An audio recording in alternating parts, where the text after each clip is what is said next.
Bismillahirrahmanirrahim. Uhayyikum bitahiyatil Islam, tahiyatul ahlal jannah, tahiyatan min indillah. Assalamualaikum warahmatullahi wabarakatuh. Alhamdulillah bi ni'matihi tatimmus salihat wa bi fadlihi tatanazzalul khairat wal barakat wa bi taufiqihi tatahaqqaqul maqasid wal ghayat. Wassalatu wassalamu ala sahibi syafa'ati wal mu'jizat wa ala alihi wa ashabihi dhawil hasanat. Allahumma subhanaka la ilma lana illa ma 'allamtana innaka antal alimul hakim. Rabbi shrah li sadri wa yassir li amri wahlul 'uqdatam min lisani yafqahu qawli.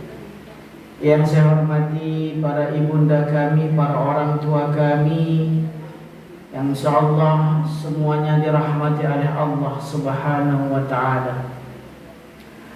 Kata Rasulullah, "Man salaka tariqan yaltamisu fihi ilman, sahhalallahu lahu bihi tariqan ilal jannah."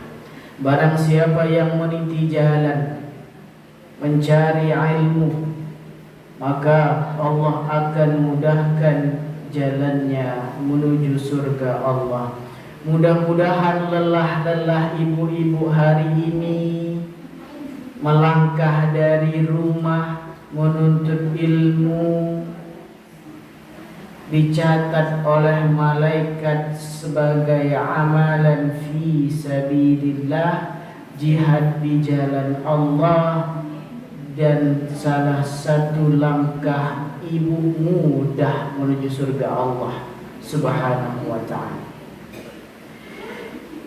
Ibunda sekalian yang dirahmati oleh Allah Subhanahu wa ta'ala, sering kita bahas, sudah berbagai macam pembahasan yang kita bahas, tapi saya tak pernah membahas bagaimana caranya menjadi wanita yang terbaik.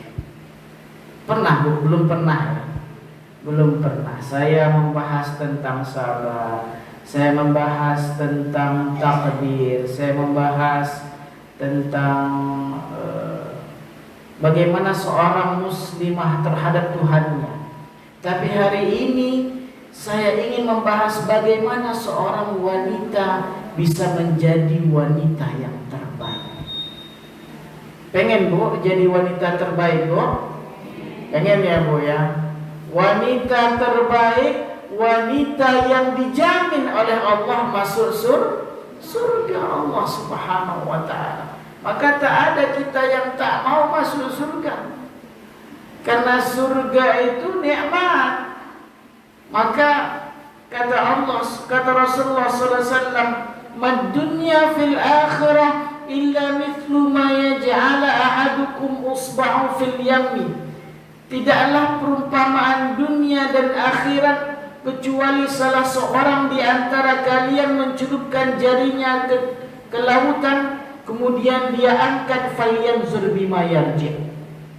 Perumpamaan nikmat kita hari ini Bu, dengan kenikmatan akhirat nanti yang kita rasakan, seperti kita mencelupkan jari telunjuk kita ke lautan, kemudian kita angkat dan kita perhatikan apa yang kita dapatkan.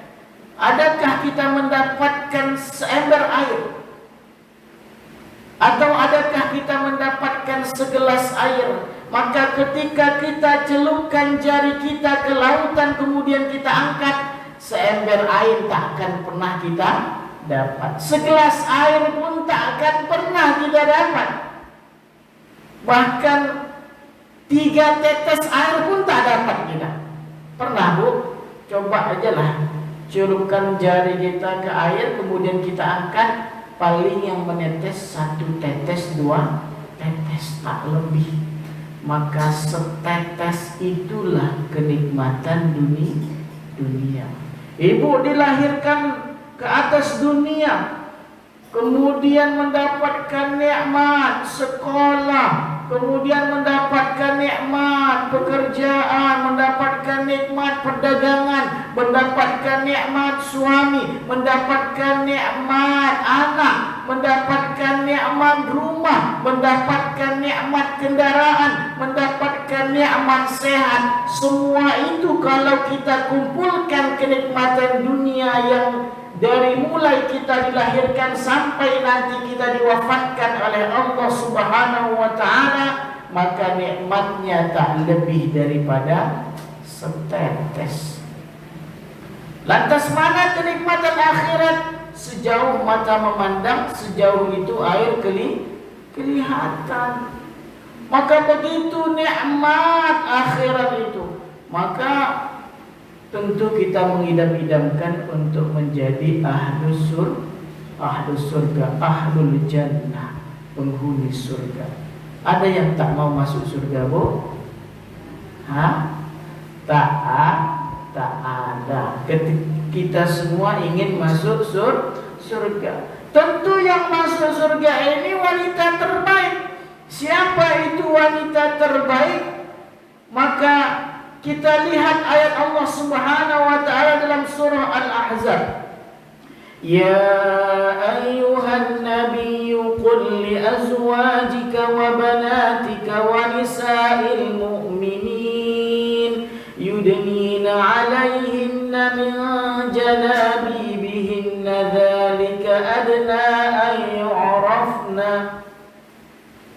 Kata Allah Subhanahu wa ta'ala, wahai Nabi, katakanlah kepada istri-istrimu, anak-anak perempuanmu, dan istri-istri orang mukmin, hendaklah mereka mendekatkan jilbabnya ke seluruh tubuh mereka. Yang demikian itu supaya mereka lebih mudah dikenal. Tutup aurat. Wanita ahlu surga pertama, wanita yang terbaik pertama adalah wanita yang menutup aurat. Semuanya ditutup. Dada tak boleh kelihatan. Dada jangan kelihatan. Jangan sampai nampak. Ini penting, sangat penting. Kemudian apa syarat menutup aurat berpakaian syar'i dalam Islam? Ada 5 syaratnya. Apa yang pertama? Menutup seluruh tubuh kecuali wajah dan telapak tangan. Sekarang ini ada gaya jilbab baru, gaya jilbab kemudian kerudung ada tapi leher nampak. Nutup aurat, Bu? Tidak menutup aurat. Atau sekarang ada, Bu, dia pakai jilbab cantik kemudian pakai baju bagus, tapi kalau pakai bajunya hanya 3/4. Nutup, Bu? Tidak. Banyak sekarang enggak, Bu? Banyak. Kayak tren kali saya lihat. Ini masih aurat wanita. Wajah dan telapak tangan. Bahkan kaki pun masih aurat. Apa yang menjadi aurat ketika sholat, itu yang wajib ditutup. Apa yang menjadi aurat ketika sholat, yang tak boleh nampak ketika sholat, itulah aurat. Tak boleh nampak. Aurat itu rasa malu sebenarnya. Malu gak kita kelihatan? Sekarang banyak orang pakai baju you can see. Jilbab iya, tapi celana ketat, baju ketat. Ada juga mungkin bajunya longgar, tapi celananya ketat. Podo wae. Sama aja. Gak beda. Tutup aurat semuanya. Maka kata Allah Subhanahu wa ta'ala dalam surah An-Nur ayat 31, wa kullil mu'minat yaghdudna min absarihinna wa yahfazna furujahun wa la yubnina zinatahunna illa ma dhahara minha. Katakanlah kepada wanita yang beriman, hendaklah mereka menahan pandangannya dan kemaluannya, dan janganlah mereka menampakkan perhiasan kecuali yang biasa nampak daripada padanya. Ini Wanita itu hampir semua tubuhnya itu perhiasan. Senang dilihat sama laki-laki. Senang. Semuanya perhiasan. Maka hati-hati. Rambut itu perhiasan. Leher itu perhiasan. Jangan mudah keluar rumah pakai handuk. Jangan mudah. Itu rumah kita itu. Rumah kita itu aurat kita. Jangan sampai mudah untuk keluar pakai celana pendek, pakai sarungan, nampak betis, keluar rumah, atau nanti pakai jilbab tapi lengan-lengan pendek. Allahu Akbar. Mana aurat itu? Mana aurat itu? Wanita terbaik itu wanita yang menutup auratnya itu syarat yang pertama. Kemudian wanita itu pakai pakaian bukan untuk berhias. Bukan untuk berhias. Maaf. Terkadang Bu, maaf. Cantik pula lagi pergi pengajian daripada depan suami. Ini hati-hati. Cantik pula terkadang kecantikannya itu diumbar di mana? Di TikTok. Sekarang diumbar di TikTok, diumbar di Facebook, diumbar di Instagram. Biar apa? Terlihat jadi wanita cantik. Banyak sekarang nenek-nenek TikTok mandi biar dapat apa? Koin. Allahu Akbar. Mana malunya ini? Maka saya bahas ini penting. Karena orang imannya sudah hilang karena uang. Banyak orang yang imannya hilang karena uang. Nenek-nenek joget di TikTok biar dapat koin. Nenek-nenek mandi di TikTok biar dapat koin. Mandi lumpur lah, mandi air lah, semua apa? Mandi bensin lah, mandi solar lah. Banyak bentuknya. Mana ini? Allahu Akbar. Kehilangan keimanan ketika merasa diri miskin. Padahal sungguh kemiskinan itu terkadang bisa jadi nikmat. Nanti saya pernah ceritakan dulu kan Bu. Orang yang paling senang nantinya di akhirat adalah orang yang paling miskin di dunia. Yang tak ada hartanya, yang sedikit hartanya, yang banyak deritanya. Udah, tak ada yang mau dihisap dari hartanya, tak ada. Duluan dia masuk surga, dikasih tingkatan yang tertinggi. Maka berkatalah orang-orang kaya yang nikmat hidupnya ketika di dunia, ya Allah, andai aku dulu jadi orang miskin di dunia, katanya. Allahu Akbar.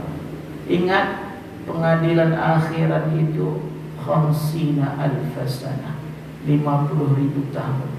Kita di dunia hidup berapa tahun Bu? Paling lama 60 tahun.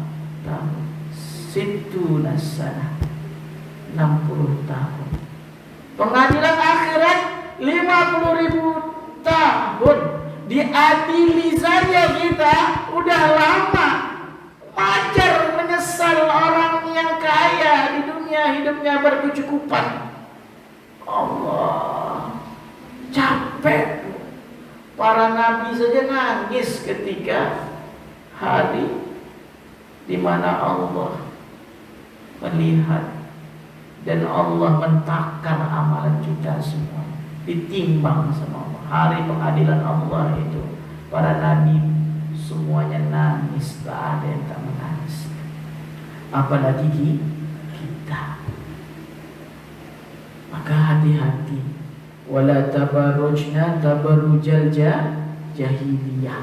Jangan menampakkan kecantikan diri. Ibu-ibu, Ustaz, wajah saya dah keriput. Apa yang sekarang nak dilihatkan? Banyak sekarang keriput pun dia masih lihatkan. Hilang rasa malu. Ini dia. Hati-hati. Orang wajah keriput sekarang bisa bling-bling. Di TikTok, Facebook ada kamera 360. Cantik hasilnya. hanya untuk dilihatkan. Allah Akbar. Jangan tabarrujal jahiliyah. Pesan untuk anak-anak perempuan ibu. Kalau tak ada anak perempuan, keponakan perempuan. Kalau tak ada keponakan perempuan, tetangga anak perempuan. Jangan nampak-nampakkan kecantikan itu. Apa mau dibanggakan? Oh, biar nampak wajahnya paling semerbak. Mbah apa namanya? Mbah delima. Cantik cerita. Biar dipandang indah. Itu Allah paling benci. Allah sangat benci. Tabarruj itu juga menampakkan perhiasan dan setiap hal yang dapat mendorong syahwat kaum pria. Jilbab dipakai, tapi jilbab sorong sana, sorong sini, biar parfum tebar sana, tebar sini. Sama saja. Kadang berjilbab tapi senang memperlihatkan wajah. Di mana? Di TikTok, di Facebook, senang sekali. Umbar sana joget sana, joget sini, nampakin orang senang. Oh, laki-laki senang kali melihat perempuan joget. Oh, masya Allah, merdeka matanya. Wah, enak, senang. Kalau bisa lama-lama dia lama-lama. Itulah tabarruj, perhiasan yang membuat syahwat pria itu datang, ingin melihatnya saja. Sudah tabarruj. Hati-hati. Syarat yang ketiga, longgar. Pakaian syar'i itu longgar dan tidak tipis sehingga tidak menggambarkan bentuk tubuh. Maka hati-hati yang longgar. Jangan nanti atas longgar, bawah ketat. Jangan bawah longgar, atas ketat. Jangan betis nampak. Sekarang macam-macam. Pakai jilbab, betis nampak, kaki nampak, pakai jilbab, KTP juga, aneh-aneh. Kemudian tidak berlebihan dengan memakai parfum. Hati-hati. Kata Rasulullah, ayyuma imra'atin ista'tarat famarrat ala qaumin yajidu min rihiha fahiya zaniyah. Seorang perempuan yang memakai parfum lalu melalui sekumpulan pria agar mereka mencium harum yang dipakai, maka ia itu pelacur.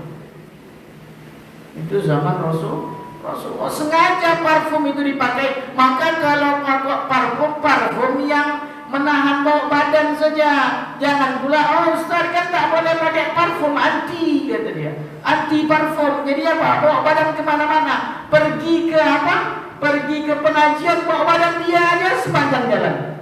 Jangan pula.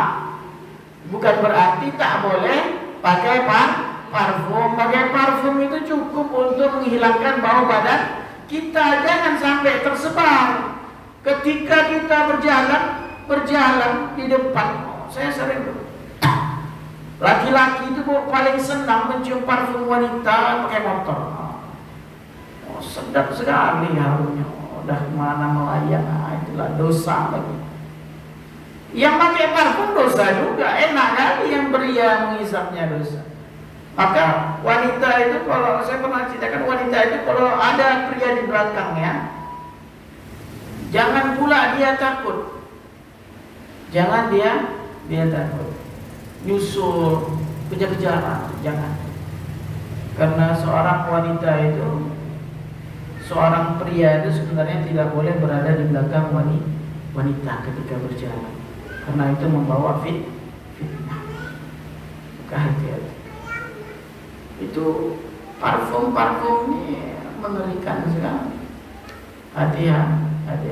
Syarat pakaian syar'i yang kelima, tidak menyerupai pakaian pria atau pakaian non muslim. Kata Nabi, la'anan Nabi sallallahu alaihi wasallam al-mukhannathina minar rijal wa mutarajjilati minan nisa.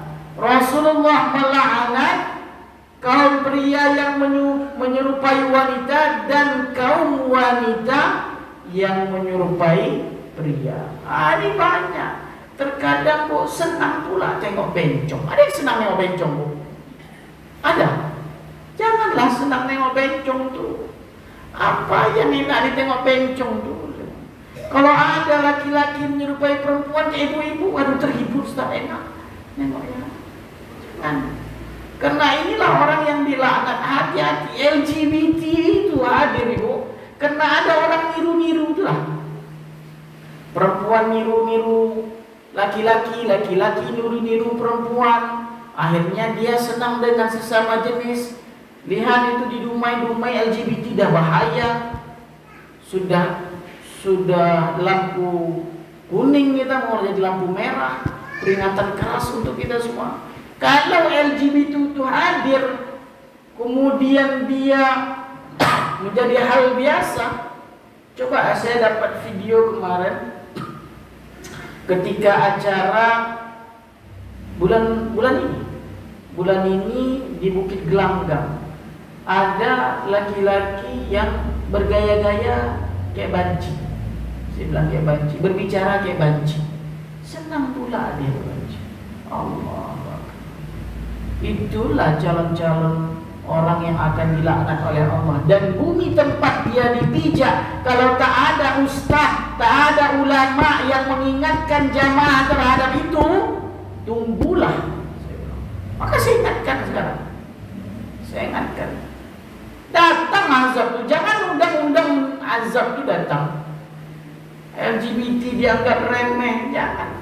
Itu undang azab.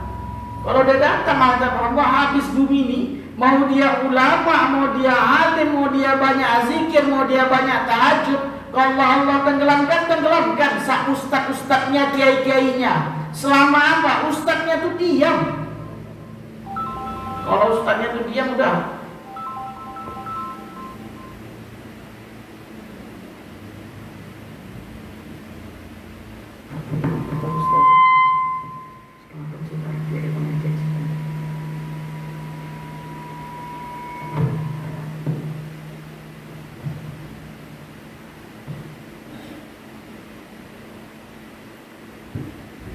Jadi Bunda, jangan pancing-pancing laknat Allah.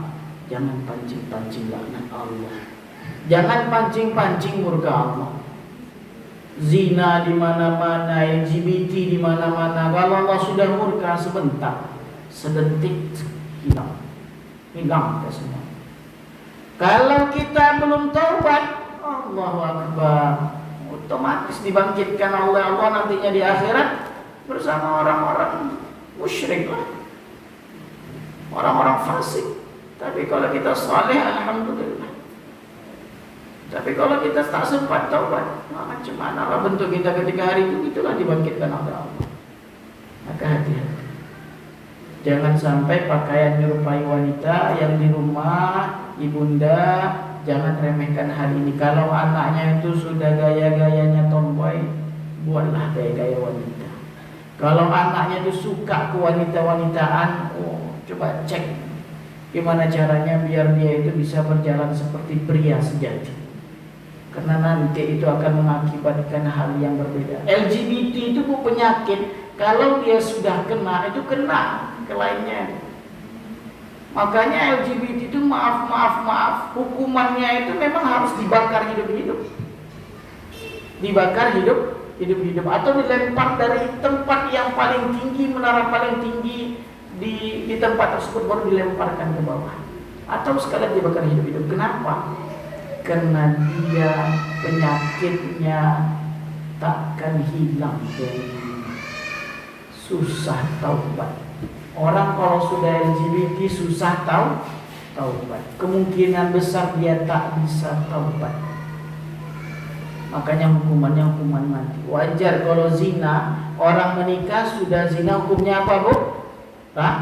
Rajam. Rajam itu apa? Dilempar, dikubur setengah badan, kemudian dilempar sampai mati. Kenapa? Karena orang kalau sudah pernah merasakan kenikmatan dunia, kemudian dia mengambil kenikmatan yang haram, maka kenikmatan yang halal itu dicabut oleh Allah, maka dia akan selalu mencari yang haram. Maka hati-hati. Maka kalau dia gadis atau dia anak lajang, dia hanya dicambuk. Tapi kalau dia sudah menikah, dia dirajam. Karena susah, tak akan mungkin taubat, pasti akan kembali seperti itu juga. Itu pasti. Makanya dibunuh. Yang kedua, syarat wanita itu dikatakan wanita yang terbaik itu betah di rumah. Betah di rumah, betah untuk berbuat aktivitas di rumah, bukan nak main ke sana, main ke sini, warawiri ke sana, warawiri ke sini. Waqarni fi buyutikunna, kata Allah Subhanahu wa taala, tinggallah kalian di dalam rumah kalian. Innal mar'a aurah, kata Rasulullah, sesungguhnya wanita itu adalah aurat. Wa inna idza kharajat min baitiha istashrafaha syaitan. Apabila wanita itu keluar dari rumahnya, dia disambut syaitan. Mangsaku datang, senang setan melihatnya. Mara'ani ahadun illa a'jabathu wa aqrabu ma takunu Allah idza kanat fi qa'ri baitiha. Seorang wanita itu paling dekat dengan Allah ketika ia berada di rumahnya. Kalau pengajian silahkan, karena itu menambah keimanan. Tapi kalau pergi jalan-jalan, senang jalan-jalan, kalau jalan-jalannya menumbuhkan keimanan, silahkan. Kalau dapat izin suami, silakan. Tapi kalau cuma untuk senang-senang belaka, tak ada keimanan yang dapat dari sana, tak usah berjalan-jalan, lebih baik di rumah. Karena wanita soleha itu wanita yang tinggal di rumah. Yang ketiga, seorang wanita itu dikatakan wanita terbaik adalah wanita yang pemalu. Kata Rasulullah, al-haya'u la ya'ti illa bi khair.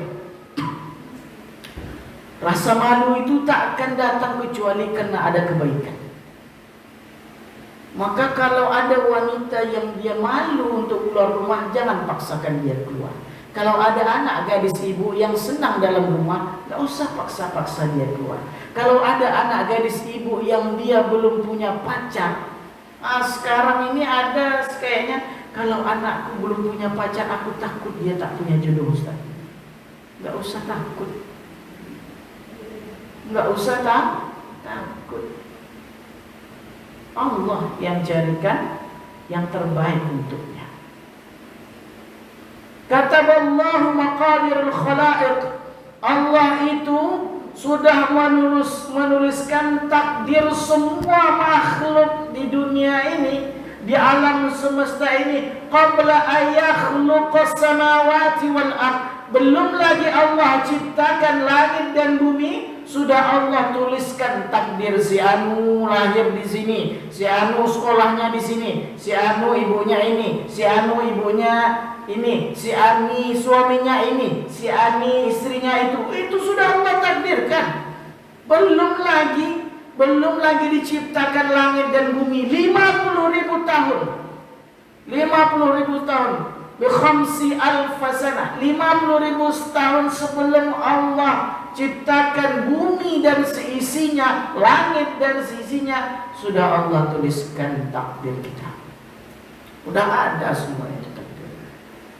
Ya kalau misalkan takdir itu apa? Dijemput. Takdir itu dijemput. Kalau bagaimana kemarin memahaminya, Bu? Kalau dia belum terjadi, kita usahakan. Kalau dia sudah terjadi, kita berserah diri kepada Allah. Kan gitu.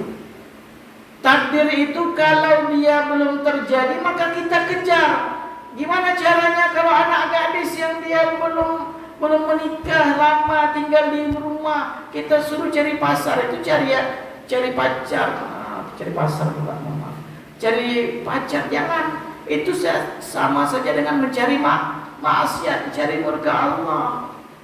Tapi carikanlah jodoh yang terbaik. Orang terbaik akan mendapatkan yang terbaik, itu pasti.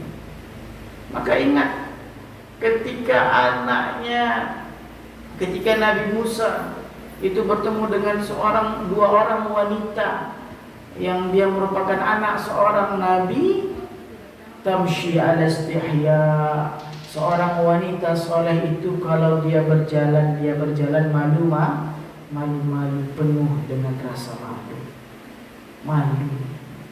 Bukan dia panggak sini panggak sana, bukan dia nanti buat status sini status sana, sebar foto ini sebar foto sana. Kalau enggak update status enggak keren. Bukan gitu wanita. Wanita itu yang menutup auratnya, yang menjaga dirinya, hatinya, memiliki rasa malu. Malu kalau dia dilihat orang. Itulah wanita yang terbaik.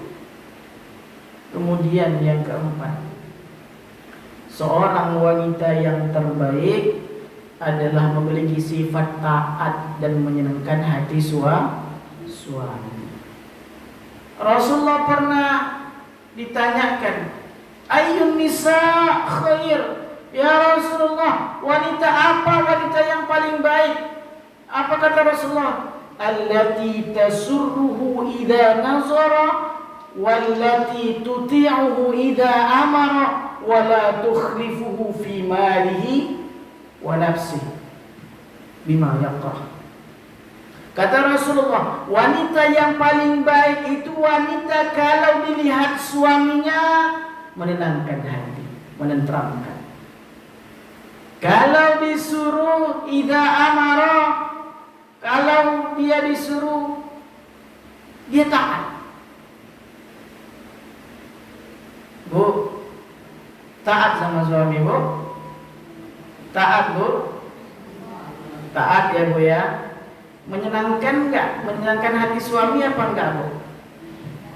Hah? Ini wanita calon masuk surga itu, Bu.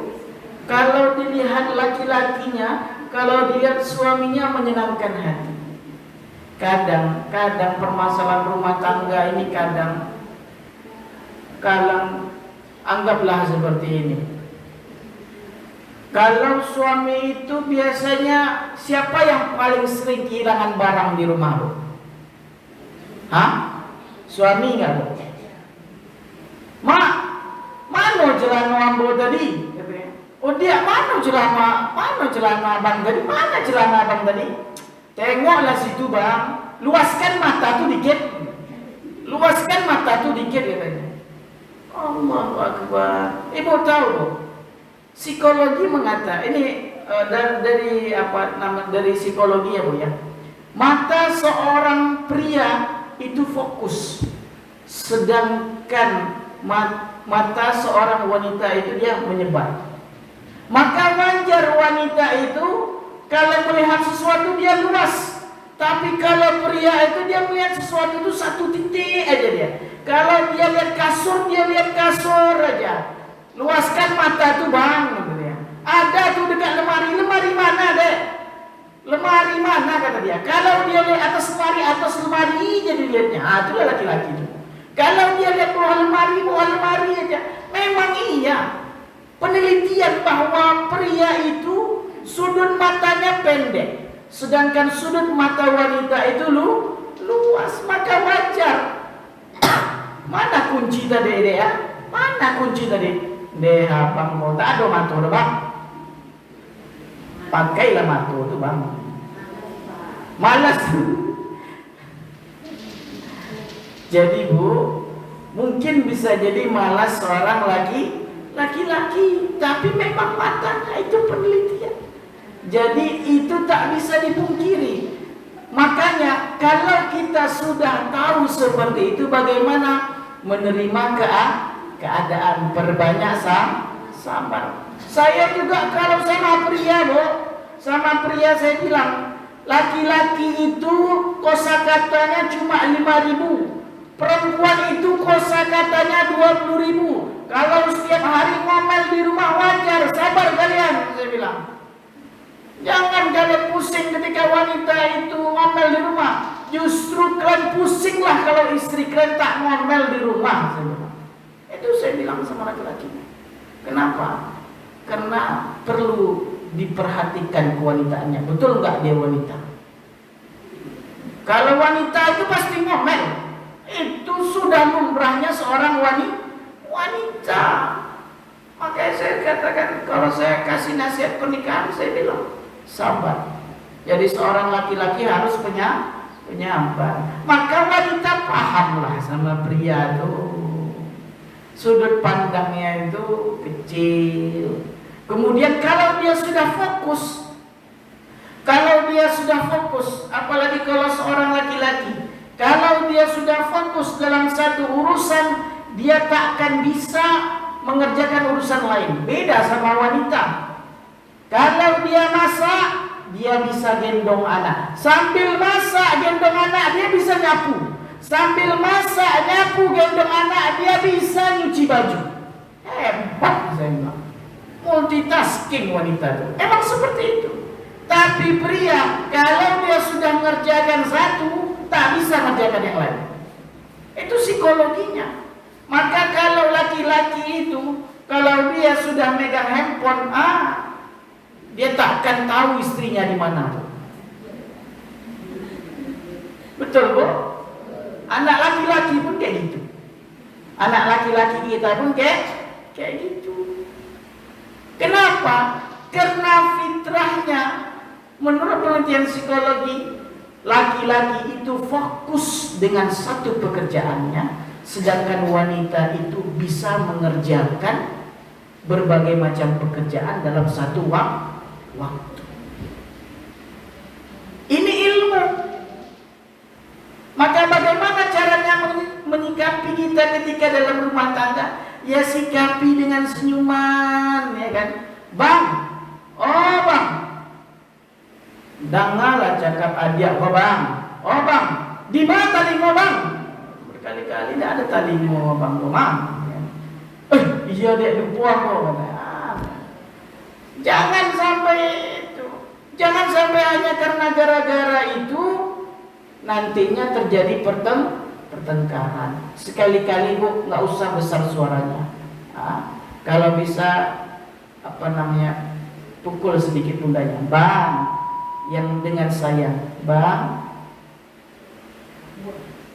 Aduh telinga bang, itu pula. Jangan juga. Atau bang, pakailah telinga itu bang, jangan juga. Kasih sedikit sentuhan. Karena dia nggak akan dengar, pasti nggak akan dengar. Begitulah kita. Makanya seorang wanita itu yang terbaik kata Rasulullah, tasurruhu idza nazar. Kalau dilihat de cantik adek, de tentram hati abang melihat adek. Gitu. Kalau sudah ibu dapat kayak gitu, solehah itu. Tapi kalau belum dapat itu saya tak tahu lah. Tapi sebenarnya ya berbanding lurus sebenarnya. Tapi jangan pula nanti ibu jadi pembenaran. Abang nih bang aku nih tak soleh kan abang tak solehnya. Jangan pula. Tapi sebenarnya berbanding lurus memang. Kalau pria kasih perhatian yang baik, wanita akan memberikan perhatian yang baik. Tapi bisa nggak kita menjadi yang terbaik sebelum orang memberikan yang terbaik untuk kita? Begitu.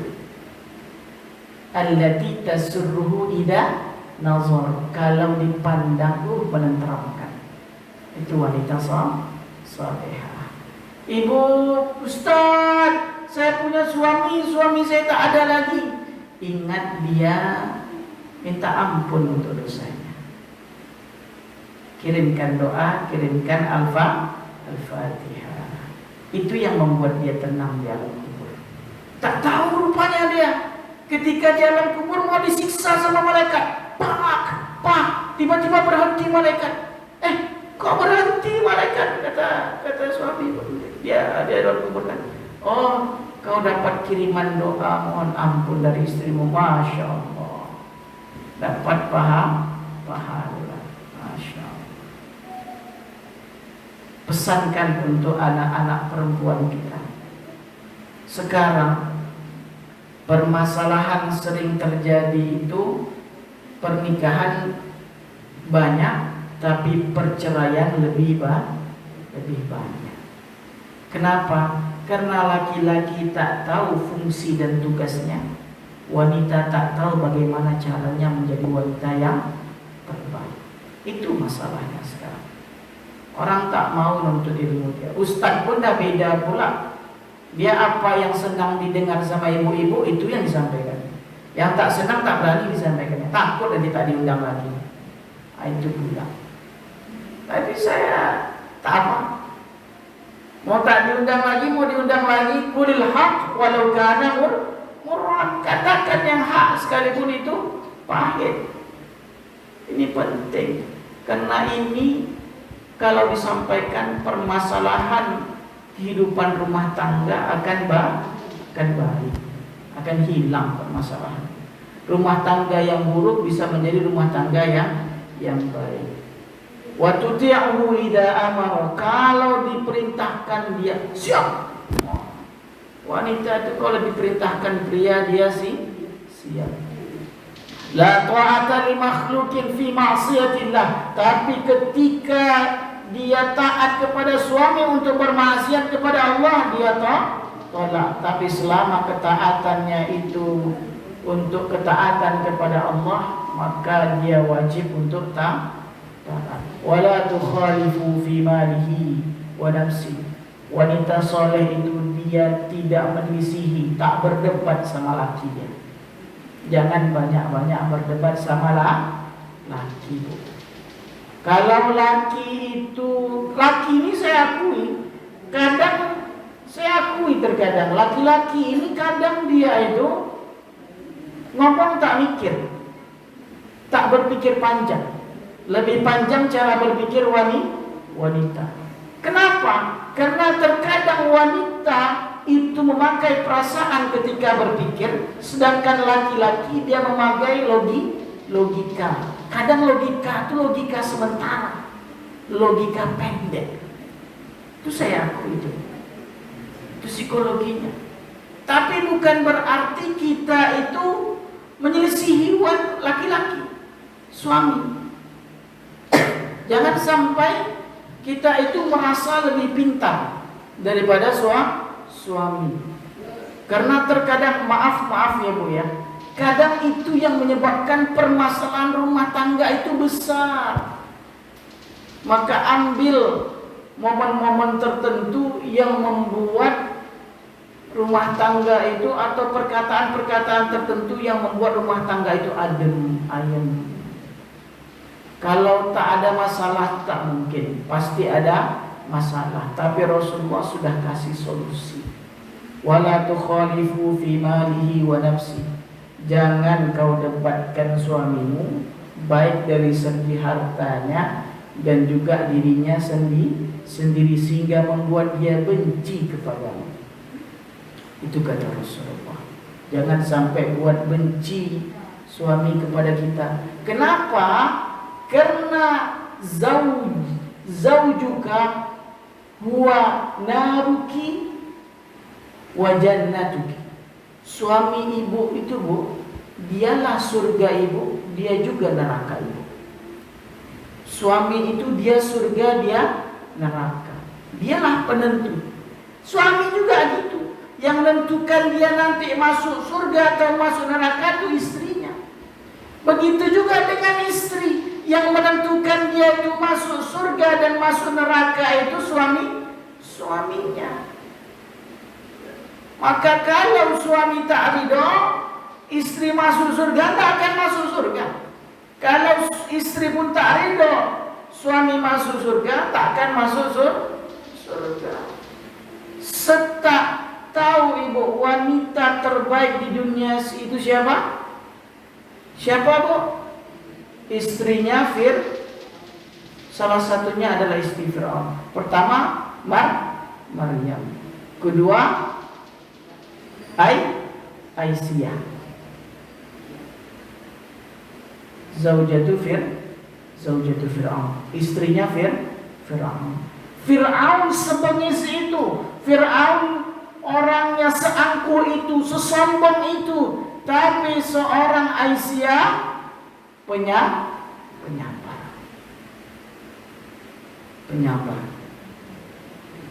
wanita terbaik. Siapa yang dia punya suami terbaik tapi dia menjadi ahli neraka? Istrinya Nabi Nuh. Istrinya Nabi Lut. Istrinya Nabi Nuh, istrinya Nabi Lut. Suaminya soleh tapi dia tak taat kepada suami. Istrinya Nuh, suaminya soleh. Nuh itu soleh, suaminya soleh, istrinya masuk neraka jahanam. Waliyadzubillah. Maka hati-hati. Maka seorang wanita itu dia menjaga kehormatannya, menjaga harta suaminya, menjaga anak-anaknya. Fassalihatu qanitatun hafizatun lil ghaibi bima hafizallah. Seorang wanita yang saleh itu adalah wanita yang taat kepada Allah, lagi memelihara diri ketika suaminya tidak ada. Maka surga wanita itu mudah.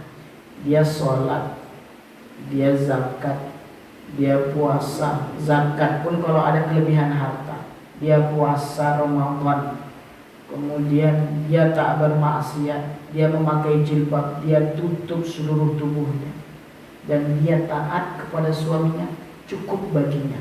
Tak perlu dia banyak-banyak sedekah, tak perlu banyak-banyak dia ikut pengajian, tak perlu dia banyak-banyak. Bukan saya tak suruh pengajian, Bu, silakan pengajian karena membuat dia semakin taat kepada Allah. Tak perlu dia itu banyak-banyak zikir, tak perlu dia banyak-banyak tahajud. Cukup dia sholat 5 waktu sehari semalam. Sholat wanita pun tak perlu di dalam masjid, tak perlu berjamaah, cukup dia tepat waktu di rumahnya saja. Dan dia taat kepada suaminya, surga baginya. Simpel. Dia tak perlu berjihad di jalan Allah, tak perlu. Tapi sudah dapat surga Allah Subhanahu wa taala. Wallahu a'lam bissawab. Mohon maaf atas segala kekurangan dan khilafan. Yang benar datangnya dari Allah Subhanahu wa taala, yang salah datangnya dari diri saya sendiri. Maaf Bu kalau ada kata-kata saya yang menusuk hati atau tak pada tempatnya atau tak betul atau segala macamnya. Saya mohon maaf. Yang benar datangnya dari Allah Subhanahu wa taala, yang salah datangnya dari diri saya sendiri. Afwan minkum astaghfirukum jami'an. Akhirul kalam. Ada doa Bunda? Masya Allah. Ada doa, titipan doa. Insyaallah mertuanya Ibu Yesi dari rumah sakit sekarang. Ini orang tua jemaah Iya, Tasarudin. Bapak Tasarudin sakit sekarang. Tasarudin masih rumah sakit.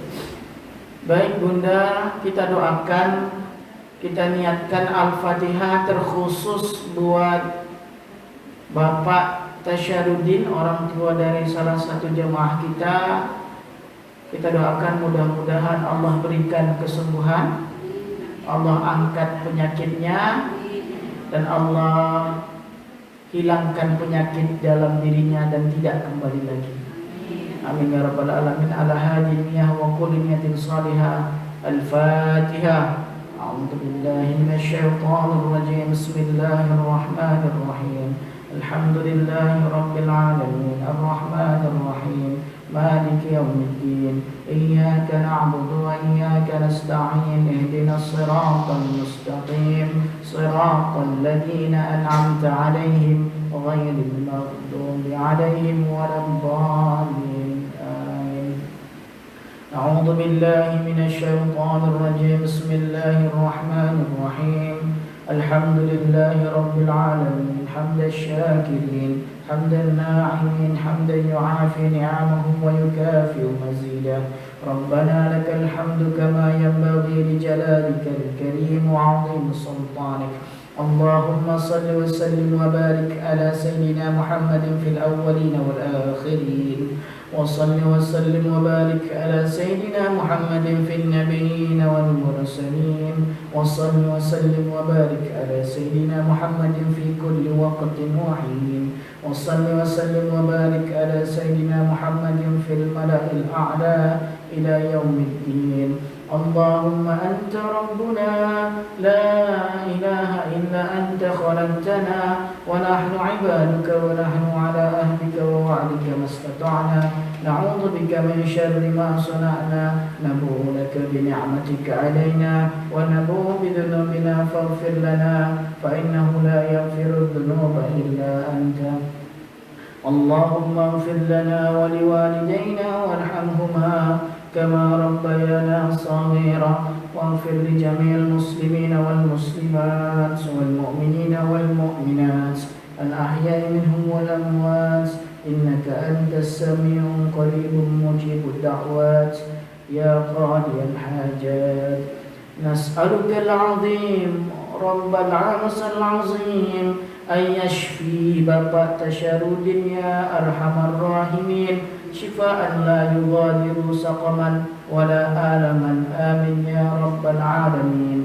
اشف أنت شافي لا شفاء إلا شفاؤك شفاء لا يغادر سقما ولا آلما يا أرحم الراحمين ربنا ظلمنا أنفسنا وإن لم تغفر لنا وترحمنا لنكونن من الخاسرين ربنا آتنا في الدنيا حسنة وفي الآخرة حسنة وقنا عذاب النار صلى الله على سيدنا محمد وعلى آله وأصحاب رسول الله أجمعين سبحان ربك رب العزة عما يصفون وسلام على المرسلين والحمد لله رب العالمين تقبل الله منكم السلام عليكم ورحمة الله وبركاته